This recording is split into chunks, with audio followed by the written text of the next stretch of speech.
الشفاعات وهذا مذهبي أنا. Assalamualaikum warahmatullahi wabarakatuh. Sedikit mungkin buat perhatian bagi kita, Setiap saya ngaji itu pasti kirim Fatihah, kepada semua wali-waliullah, pada para kiai-kiai.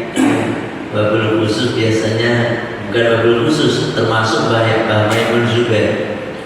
Mbah Maimun Zubair itu walaupun nggak langsung sebagai guru saya, karena guru saya ngaji ke Mbah Maimun, termasuk Mbah Muhammad Ma'ruf, Mbah Abdul Wahid, itu ke Mbah Maimun. Saya nggak langsung ke Mbah Maimun, tetapi setiap saya ngaji pasti saya kirimin Fatihah. Masyayikhi masyayikhina, masyayikhi wa masyayikhi, gurunya guru, gitu kan. Ternyata kalau kita kirim Fatihah itu bukan hanya nanti di akhirat yang akan menyebabkan kita dekat dengan para wali-wali, guru-guru kita yang kita Fatihah. Ini tambahan sebelum kita ngaji. Bahwasanya ini sudah terbukti, Pak. Terbukti waktu saya kirim Fatihah, kalau yang kemarin sudah saya ceritain ya, kirim Fatihah kepada Abah Habib Toha bin Hasan bin Yahya yang seperti kemarin saya ceritakan, hujannya habis selesai langsung hujan. Ini terbukti juga waktu kirim Fatihah kepada Abah Maulana Abdul Lutfi bin Yahya. Beliau itu susah ditemuin, Pak. Beliau itu susah ditemuin, hanya orang-orang tertentu aja. Kadang ketemuin, kalau nemuin juga sebentar, 5-10 menit gitu. Tapi kemarin ketika kita bacakan Fatihah, waktu mau ketemu, waktu ziarah, udah lama ini ziarahnya, kita ditemuin, bahkan ditemuin spesial 1 jam kita ditemuin. Nah seperti itu, Pak. Termasuk yang sudah meninggal, yang sudah wafat. Karena setiap hari saya ngaji, bahkan bukan setiap hari, setiap mau ngaji di mana saja pasti saya sebut nama Mbah Maimun Zubair. Apa yang terjadi kemarin ketika kita umroh bareng Al-Fatihah umroh, kita itu di Arab Saudi kan tahu sendiri. Di Arab Saudi itu negerinya Wahabi. Gak mau yang namanya ada orang mengkultuskan satu barang, ya kan? Termasuk orang. Nah kemarin lain, Pak. Ini yang ingin saya sampaikan. Saya bersama dengan rombongan, yang ikut pastinya karena kan jalan dari Sofa Marwah itu ke Ma'la itu jalan biar mereka jamaah pada tahu jalan kurang lebih 3 kiloan lah ya, 3 kilo setengah. PP berarti 7 kilo. Nah itu kita jalan sampai sana 17 orang, 17 orang. Ketika kita sana, bukan hanya cuma salam. Mungkin yang udah pernah berangkat umroh, di sana itu cuma salam. Assalamualaikum ya ahlal kubur, assalamualaikum ya ahlal dia minal muslimin, gitu doang kan? Al muslimin minal muslimin wal muslimat wal mu'minina wal mu'minat wa inna insyaallah bikum lahiqun, nasallallahu lana wa lakum afiyah, dan seterusnya. Semuanya begitu.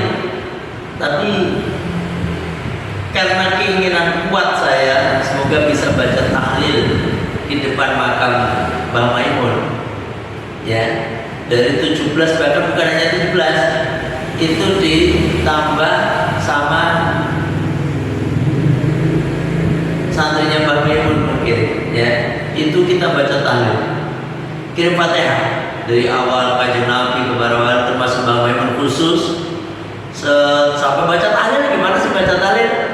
Semua lengkap, sampai selesai, sampai doa sampai ya Rabbi bil Mustafa selesai, baru kita pergi. Kita pindah ke makam lain, termasuk Syekh Nawawi. Itu nggak ada yang ngapa-ngapain. Padahal laskar itu banyak Pak, sono nggak ada yang ngapa-ngapain. Saya udah kalau mau diusir ya, udahlah sampai yang mana kita harus pergi gitu. Itu sampai selesai Pak, sampai selesai amin. Terus kita ke Ibu Siti Khadijah, ke Syekh Muhammad Ali Al-Maliki Al-Hasani, ke Abdullah bin Umar, ke Syekh Nawawi Al-Batani. Ketika kita sampai ke Siti Khadijah, tempat doa itu dijaga oleh Asyidah. Jangankan baca tahlil Pak, masuk ke situ udah gak boleh. Jamaah-jamaah yang udah mau situ dilarang. Wah, gitu. Nah ini aja sekilas tambahan aja. Makanya dengan itu jangan lupa sering kirim Fatihah.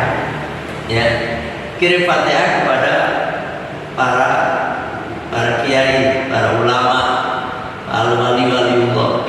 Di dunia aja didekatkan. Kalau saya terjemahkan bebas Pak, mungkin. Nah, ini perasaan saya aja. Udah Gus, kamu sama jamaahnya ayo baca nih. Saya yang apa istilahnya saya jaga. Kamu baca yuk, gitu aja. Kenapa? Kita baru naik ke makam ke Sayyidah Khadijah, kan kita naik, kita melihat ke sana, udah dijaga kan? Ya. Orang Indonesia nggak bisa masuk ke area, tapi kita baca tahlil sampai selesai. Ya. Masya Allah, itu jadi alhamdulillah ya. Jadi kita bisa dekat ketika kita sering baca. Termasuk kita itu kirim Fatihah kepada guru, baik masih hidup maupun yang sudah wafat, itu bikin barokah. Makanya santri-santri yang kurang berkah, kalau istilahnya itu santri yang ilmunya nggak manfaat, kadang-kadang karena sama gurunya jarang kirim Fatihah. Ya, jarang kirim Fatihah. Boleh nggak kita kirim Fatihah kepada yang hidupnya? Nggak apa-apa. Termasuk jenengan kirim Fatihah kepada saya, jenengan ngaku saya sebagai guru misalnya, ya, kirim Fatihah, nggak apa-apa. Jadi kirim Fatihah itu bukan hanya untuk yang mati saja. Karena apa? Biar nyambung Pak, nyambung. Saya kirim Fatihah kepada guru kepada guru beliau terus sampai kepada aja. Tapi jenengan ke saya kan nyambung nih rantainya. Tapi kalau yang masih hidup, kirim Fatihahnya bukan ila ruhi doang. Al-Fatihah ila ruhi wa jasadi syekhina. Pada ruh dan jasadnya guru kami. Sebut namanya Al-Fatihah. Termasuk Fatihah kepada orang yang masih hidup, kepada anak ruhi wa jasadi. Gitu. Kepada ibu bapak yang masih hidup ruhi wa jasadi, ummi wa abi misalnya. Ya seperti itu. Makanya insya Allah percayalah semua itu akan jadi kenyataan kalau di akhirat nanti. Ya, di akhirat nanti orang-orang yang kita kirimin Fatihah kan jadi nyambung. Nah nanti kita akan dikenal oleh guru-guru kita. Ya, ini tambahan. Dan saya baru pulang tadi, urusin segala macam, terus saya berangkat ngaji ini. Memang saya udah istiqomah. Kadang-kadang ada orang pulang umroh nunggu 3 hari baru keluar. Kalau kita jangankan tadi agak siang tadi Pak, saya pernah pulang umroh itu jam 3, jam 4 saya ngaji berangkat. Ya, insya Allah karena jaga istiqomah.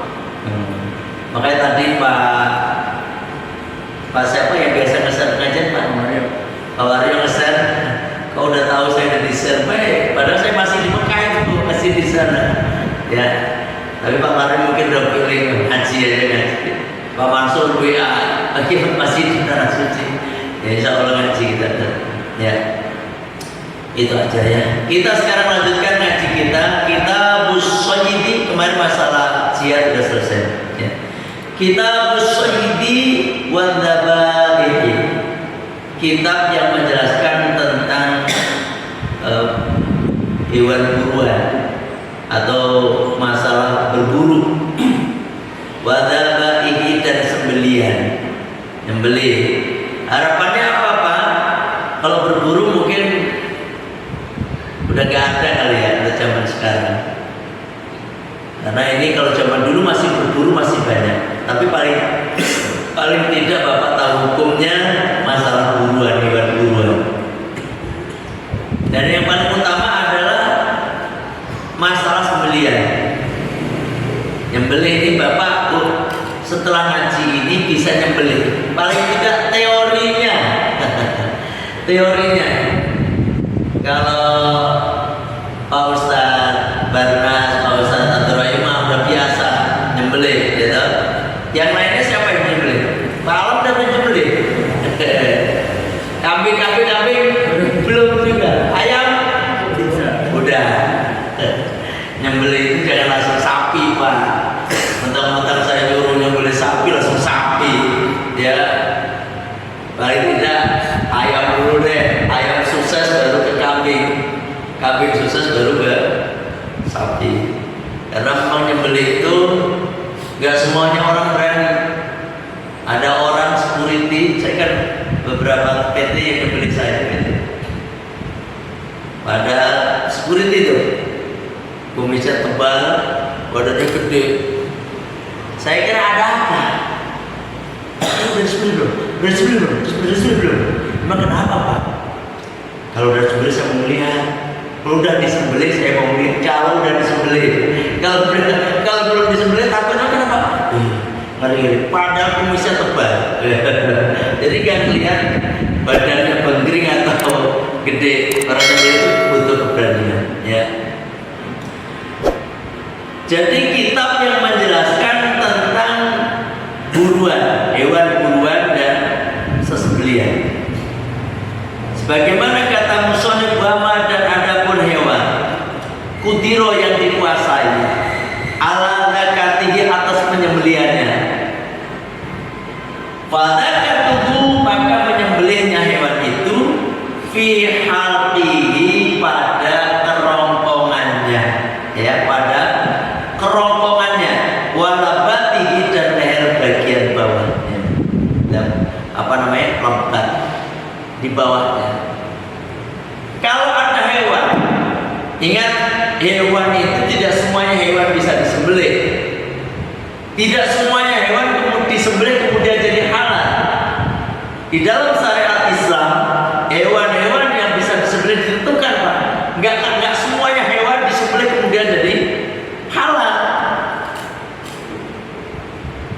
Kayak kucing disembelih haram tetap gitu kan, walaupun tenggorokannya putus, leher urat belakangnya putus, urat napasnya putus. Dalam hal ini makul itu urat napas, ya. Kulkum itu adalah tenggorokan jalan makanan, ya. Walaupun semua putus tetapi tetap haram. Makanya ada hewan-hewan yang bisa disembelih. Semua binatang unggas halal kecuali binatang unggas itu kan yang bertelur, ya, yang bertelur. Unggas yang biasa kayak burung, ya, ayam, bebek, entok, angsa. Angsa apa Pak ini? Soha. Kalau di Jawa Timur banyak. Iya, banyak. Ngor itu kalau di Jawa Timur banyak, ya, banyak. Kalau di sini soal. Nah, itu halal semuanya. Ada unggas yang haram. Seperti apa? Elang haram. Karena apa? Ini cakarnya Pak yang bikin haram. Cakarnya ini yang bisa mencabik, jangankan begitu, kekuatan luar biasa loh Pak. Ikan segitu gedenya di laut, sambal, langsung gak bisa apa-apa. Bisa ngangkat ikan segitu gedenya. Saya ngeliat video itu, wah banget itu si elang. Ular aja sama alat kalah Pak. Ular padahal kita ngeri loh. Ular diangkat ular, haram disembelih, ya kan? Gagak, burung gagak haram juga, burung gagak karena tajam kukunya. Apalagi hewan. Ini yang unggas tadi. Hewan darat yang kaki 4. Itu pun tidak semuanya bisa disembelih. Yang nggak bisa disembelih adalah yang berkuku tajam dan gigi taring. Macan disembelih haram tetap. Sampai tentang jagoan dibeli macan, ya, tetap haram. Ya toh, singa haram. Apalagi Pak? Yang apa beruang, anjing, anjing udah jelas itu kan, anjing kan memang najis. Kalau macan najis gak? Harimau najis gak? Enggak, masih hidup itu mah gak najis ya. Cuma gini, ini hanya tambahan aja. Bulu binatang, ya, bulu binatang. Ketika binatangnya halal dimakan, ya, maka bulunya dicabut suci. Ayam, ya kalau ayam dicabut buat sulak itu, ya tahu? Apa sulak Pak? Kemoceng. Apa lagi? Biasanya entok, dia cabutin bulunya itu suci. Tapi kalau kucing yang nggak bisa dimakan, bulunya kalau masih nempel suci. Bapak ada kucing, bapak los suci. Tetapi kalau bulunya lepas, sebagaimana bagiannya, artinya apa? Najis. Bapak kena ngelus-ngelus kucing terus nempelin, najis Pak itu. Harus bapak cuciin, ya kan? Bulunya, tapi kan kering, walaupun kering itu najis. Apa tadi harimau bapak lus-lus, bulunya nempel, najis. Apalagi tadi yang dimakan ayam, bapak senang ayam, lus-lus, bulunya nempel, suci. Oke. Terus apa namanya ini? Ada kambing ditabrak mobil, cedek. Kambingnya masih hidup, kakinya putus. Wah, sampirnya pas sampir deh. Wah, nyate nih, haram. Kenapa? Potongan anggota tubuh hewan, ya kan? Itu sebagaimana bangkainya. Gitu ya. Beda dengan ikan gede. Bapak punya ikan gede. Terus bapak potong buntutnya doang. Gede banget buntutnya terus digoreng. Ikannya dilepas lagi di akuarium. Halal. Maaf ini hanya tambahan. Jadi kalau ikan kan gede, misalnya sampai masih hidup dilepasin terus buntutnya digoreng. Tapi kalau sampean punya ayam, diambil kakinya doang kan masih hidup tuh Pak, haram. Itu. Saya kira tak punya tamu ini dibeli apa kan? Punya ayam satu diambil kakinya doang, haram. Ya tahu. Nah, hewan yang bisa dikuasai, kayak tadi yang disembelih kan tadi berarti kayak semua unggas bisa, atau hewan binatang kaki 4 yang tidak bertaring, yang tidak berkuku tajam, itu bisa dimakan. Termasuk kelinci kaki 4 toh, halal itu Pak. Ada punya kelinci. Saya itu kalau nanti habis lebaran, insya Allah habis lebaran, di Anur ini kita akan rutin membaca Rotibul Kubro. Minggu keberapa nanti kita istilahnya kita pikirkan biar berkahnya bukan hanya bapak doang tetapi untuk keluarga semua, ya apa tetangga kita. Kapan waktunya? Tetap pada maghrib, tapi nanti entah minggu ketiga, entah minggu pertama, pokoknya nanti habis lebaran. Karena apa? Kita perlu dalam juga Pak, ngaji ini juga perlu, ini yang penting, tapi hati juga kita perlu, ya toh? Nah nanti itu kalau tempat-tempat lain kayak PCI itu setiap Rotibul Kubro nyembelih kelinci Pak, kelinci. Nah kalau di sini, waduh berarti korban dong ini pakai uang masjid lagi. Tenang, nggak harus nyembelih-nyembelihan. Misalnya kagak ada ayam, telur pun jadi. Telur kagak ada, pengen tahu. Sepenting kita makanya kan membaca Rukyatul Kubra itu ada pada depan. Saya jazanya begitu, ada pada depan lurus. Misal di sini penuh ya di sini, ada pada depan. Di tengahnya dikasih makanan. Nasi nggak ke apa istilahnya nggak bisa. Yang penting ada snack atau apa. Karena apa? Habis kita baca rotib itu makanan jadi berkah buat kita makan. Itu Pak, ya kan? Itu untuk mengikat antara bapak dengan keluarga. Ada doanya khusus tuh kan, bapak dengan keluarga, terus masyarakat sekitarnya. Nah, ya kan insya Allah jadi anteng lah gitu insya Allah. Di mana? Hampir semua udah. Di sini doang yang belum. Di sini belum. Yang mingguan, yang pertemuan mingguan. Kalau yang sebulan 2 kali agak saya adain karena memang penting ngajinya. Ya. Insya Allah. Nah, kelinci, kembali lagi ke kelinci itu halal. Ya. Dan yang marmut gimana? Yang penting doyan itu sampai. Marmut kan kecil ya. Kecil mos, ya segede burung lah gitu kan.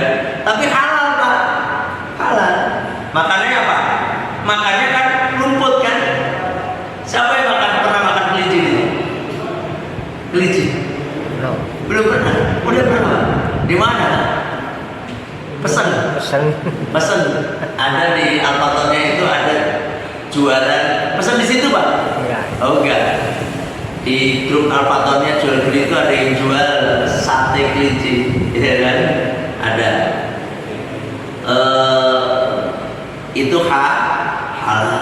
Jadi, ketika ada hewan yang bisa dikuasai, artinya hewan yang gampang mudah disembelih. Ada hewan yang mudah disembelih, walaupun gede Pak. Onta itu di dalam Al-Quran sering disebut nama onta, ya kan? Bahkan Kanjeng Nabi punya onta, namanya apa?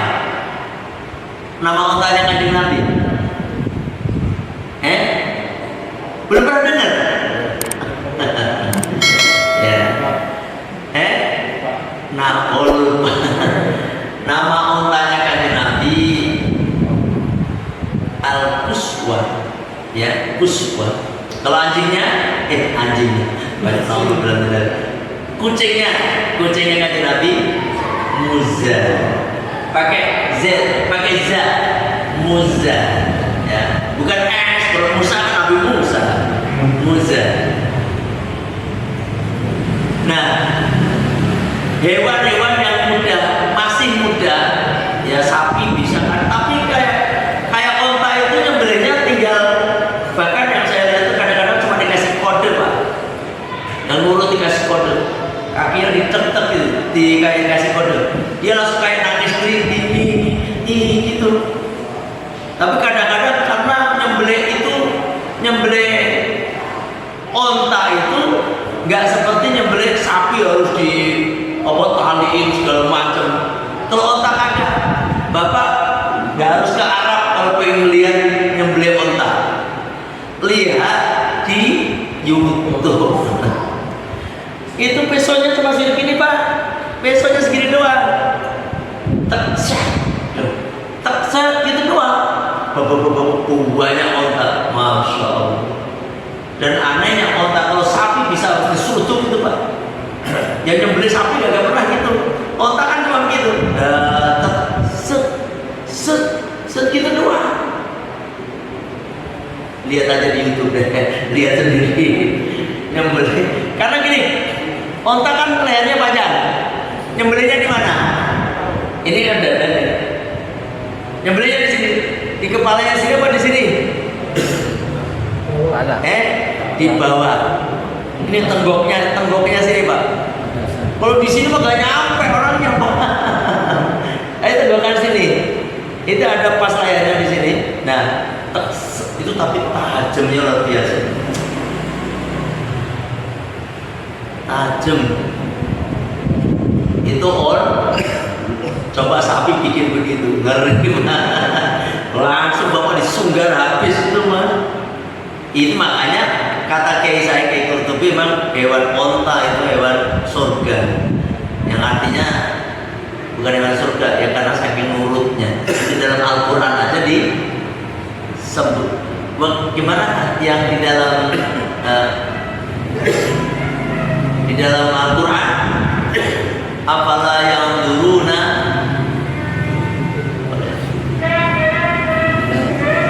lagi lupa kayak gitu. Ibili kaifa khuliqat ya, khuliqat pakai khuliqat. Afala yanzuruna ilal ibili kaifa khuliqat. Ibil itu unta, bagaimana diciptakan. Bukan pakai, makanya imam-imam nih kadang-kadang membaca surat apa tuh? Surat Al-Ghasyiyah. Al-Ghasyiyah, hati-hati loh Pak. Jangan afala yanzuruna ilal ibili kaifa khuliqat. Jangan khuliqat. Saya pernah dengar imam pakai ha. Kaifa khuliqat. Kalau khuliqat itu, kalau afala yanzuruna ilal ibili kaifa khuliqat, apakah mereka tidak memperhatikan bagaimana unta diciptakan? Ya kan? Kalau kaifa khuliqat, bagaimana unta dicukur? Khuliqat itu dicukur kayak saya ini pelontos sekarang. Habis kemarin tahallul, santri jamaah-jamaah pada gundul-gundul kan. Wah, Pak Kiai kok gak gundul sih? Tenang, saya cuma 2 cm. Ini nyembelih di sana, nyembelih apa, nyukur di sini. Nyukur cuma 2 menit Pak. Saya ngitungin. Saya kan ada jamaah yang cukur di situ. Lihat Pak, berapa? 2 menit. Khalas katanya. Oh, cepet kali, 2 menit aja kagak ada. Kalau di sini potong rambut, mana dipijitin segala macam, setengah jam aja ujungnya. Kalau asgar, dipijit segala macam, potongan kurang ini. Kalau di sana mah 1 ukuran.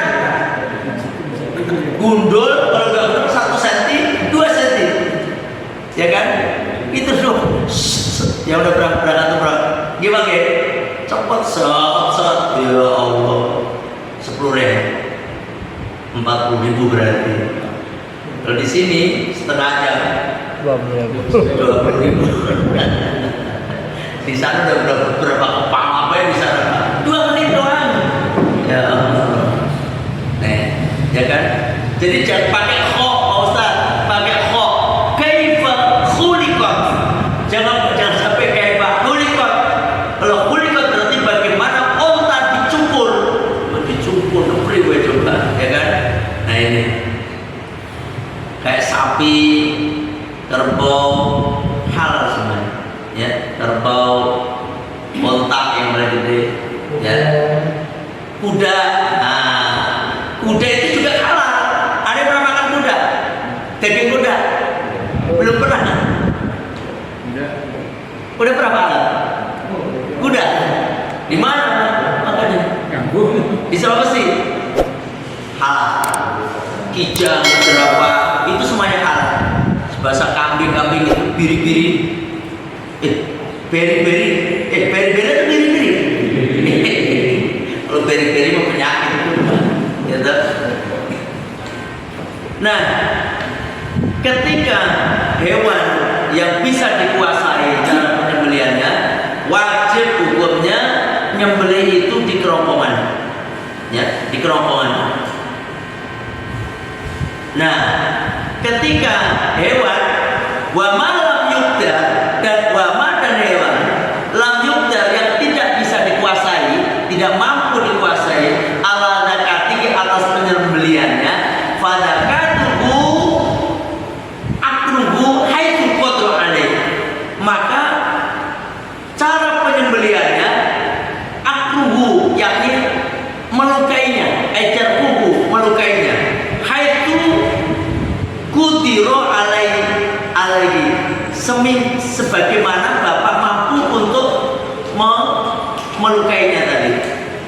Ada sapi ngamuk Pak, dia pengalaman ini, apa namanya, nyembelih sapi ngamuk susah dikuasai, maka cara nyembelihnya di mana saja bapak melukainya, di perut nggak apa-apa, ya kan?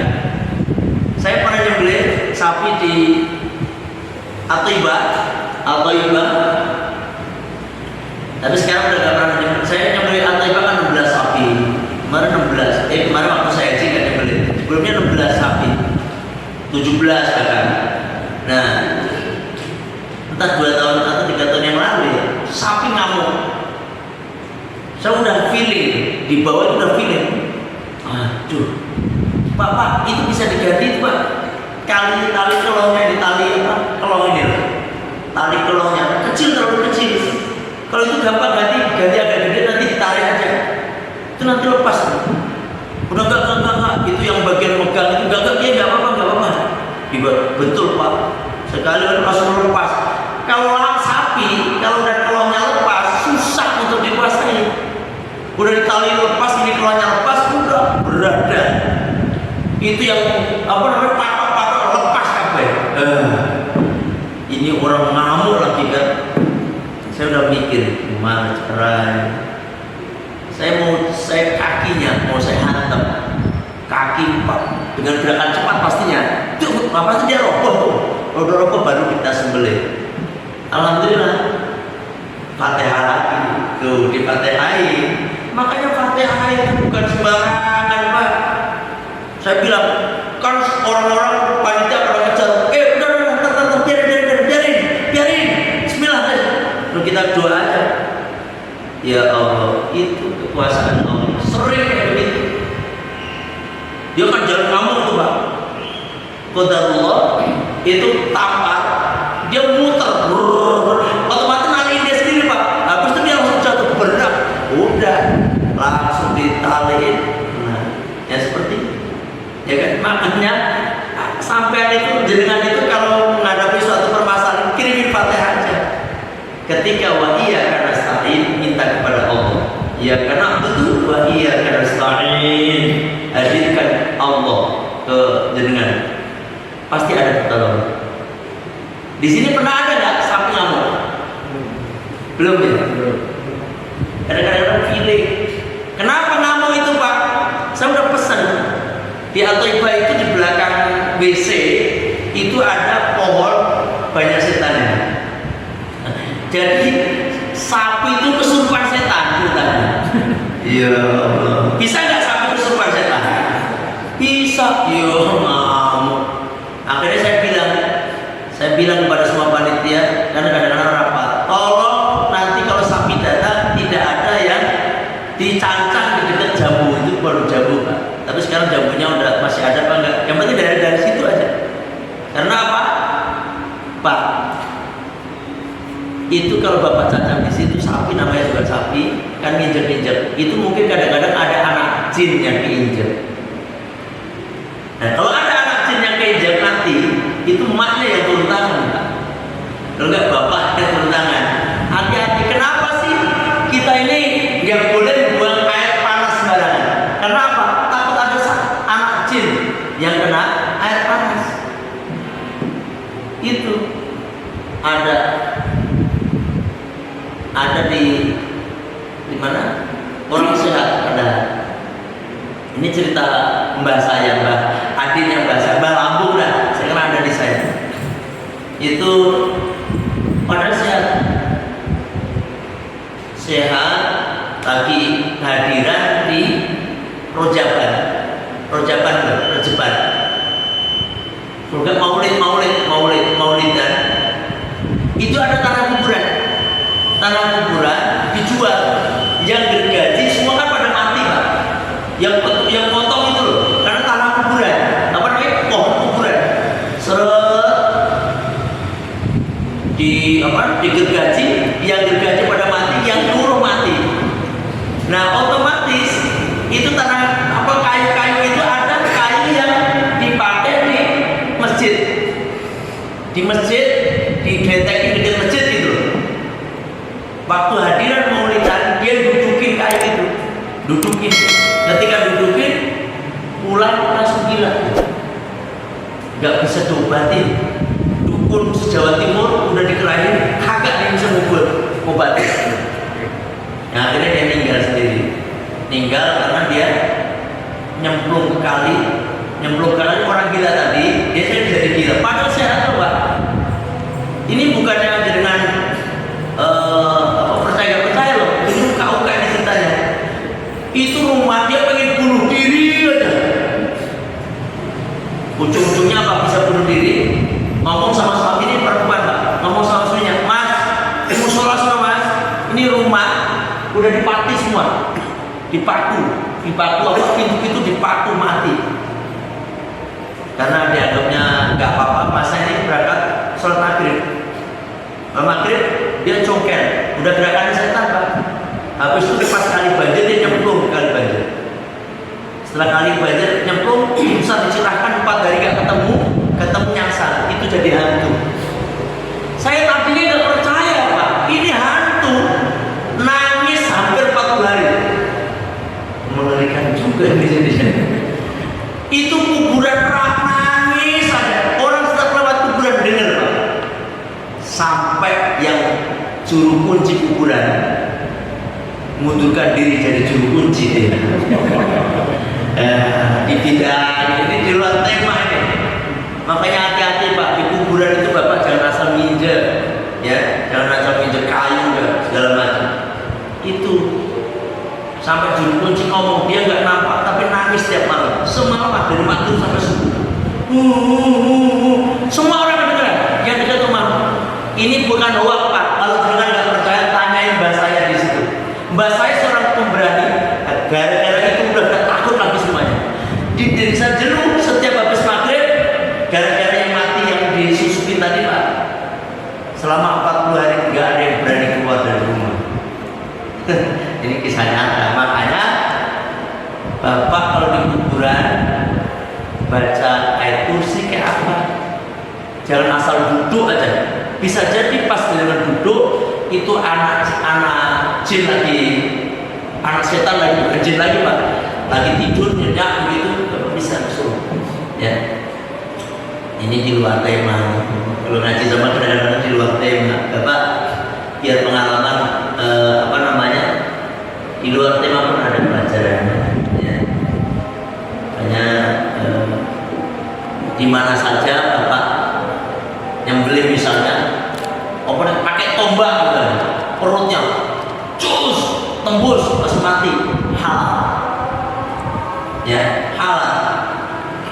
Gimana aja lah pokoknya, jangan sampai kejadian cus, wah itu bangke nih, dibunuh bukan di lehernya, berarti dia nggak pernah ngaji kalau kayak begitu, ya kan? Paham ya? Tapi alhamdulillah di sini pun nyembelih sapi berapa? 10, 12, 10. Belum pernah ada yang ngamuk ya. Bapak pernah lihat sapi disembelih udah putus semuanya jalan? Di Sulawesi dulu, Pak. Itu yang udah disembelih sampai sini udah potong ininya, napasnya udah putus, kerongkongannya udah putus jalan. Belum pernah lihat? Lihat di YouTube, Pak. Itu sapi itu disusupin sama setan. Padahal dia sebenarnya udah mati. Yang gerakan adalah setan. Ya, wes ini ada sapi kesetanan nanti. Bisa diruqyah, dibacakan Fatihah. Ya, saya kira sampai di sini bagaimana cara penyembelihan yang benar nanti akan kita bahas berikutnya. Kelihatannya pertemuannya berapa kali lagi? Sekali lagi. Puasa kan? Sekali lagi, Pak. Sekali lagi. 2 kali, Pak. Sekali gitu. Ya. Saya kira sampai di sini ngajinya. Semoga yang saya sampaikan baik yang berhubungan dengan materi ngaji kita atau di luar itu ada manfaatnya. Setiap dengan ngadepin apapun sifatnya, ketika sampai ke iya karena abdu wa iya karena nasta'in, itu hadirkan Allah, Kita tutup majelis kita dengan baca zikir istighfar. Bismillahirrahmanirrahim. Allahumma anta rabbi la ilaha illa anta khalaqtani wa ana 'abduka wa ana 'ala ahdika wa wa'dika mastata'tu. A'udzu bika min syarri ma sana'tu. Abu'u laka bi ni'matika 'alayya wa abu'u bi dhanbi faghfirli fa innahu la yaghfiru dzunuba illa anta. Astaghfirullahaladzim, astaghfirullahaladzim, astaghfirullahaladzim. Subhanaka Allahumma wa bihamdika asyhadu an la ilaha illa anta astaghfiruka wa atubu ilaik.